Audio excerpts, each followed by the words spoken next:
And Fox 35 Storm Team meteorologist Brooks Garner here with me now. And Brooks, Debby has now made a second landfall. That's right. It's moved on land in South Carolina. It's actually shooting up into North Carolina right now, affecting Charlotte and points east. So the system's heavily weighted on the east. It will be remembered not for its wind, but for its rain. And it's producing flooding rains and tornadoes in North Carolina and now Virginia.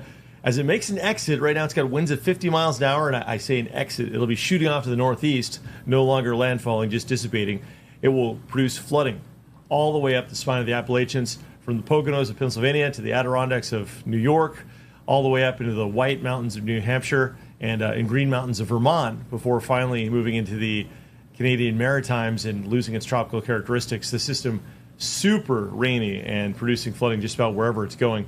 We're on the dry end of things here across Central Florida for where we're broadcasting, but we're still under its general sphere of influence because it's really muggy outside. That tropical air left in its wake as it moves out. So here's the forecast, taking it up past Quebec and into the North Atlantic in the days to come. But this is exactly why hurricanes exist. They're designed to transport heat energy from the lower latitudes up to the poles, regulating the temperature on Earth. That's why hurricanes form. And we've got a new system that may be forming here. It's a tropical wave.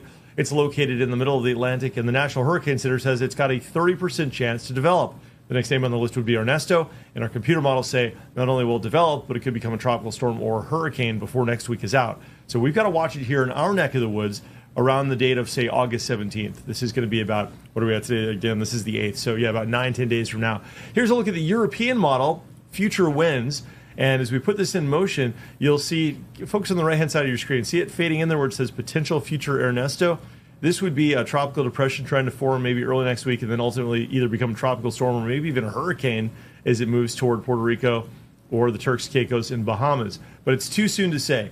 Number one, will it form? It's too soon to say if it'll be in that orientation or if it'll form and immediately curve off to sea safely east of all land masses in the open Atlantic. Only time will tell, but so far both the GFS and the European deterministic models bring it into this general vicinity by the end of next week. So we'll need to watch it not for this weekend, but for the following weekend. All pretty normal stuff, though, considering that this is going to be a hyperactive season. It's already been a hyperactive season with Category 5 Hurricane Beryl and now Debby making its landfall as a hurricane.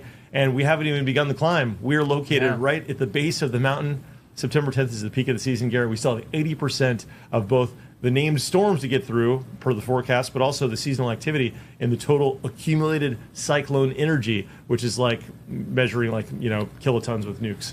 Well, yeah. Well, I mean, we're kind of heading into that area where you said it's likely going to be just like a train going through where just like kind of one right after the other. Yes. Every tropical wave coming off of Africa could develop basically starting next week. And I don't have the satellite image showing Africa. I'll bring it in for tomorrow. Mm-hmm. But there's like 5 waiting in the wings. So it's just going to go from the east storm and on from there. So we'll take a look at the 7-day forecast and talk about how this may impact our overall pattern. But hard to believe. School starts next week. I've got that outlook coming up. All right. Thanks, Brooks. So we will check in with you in a few minutes.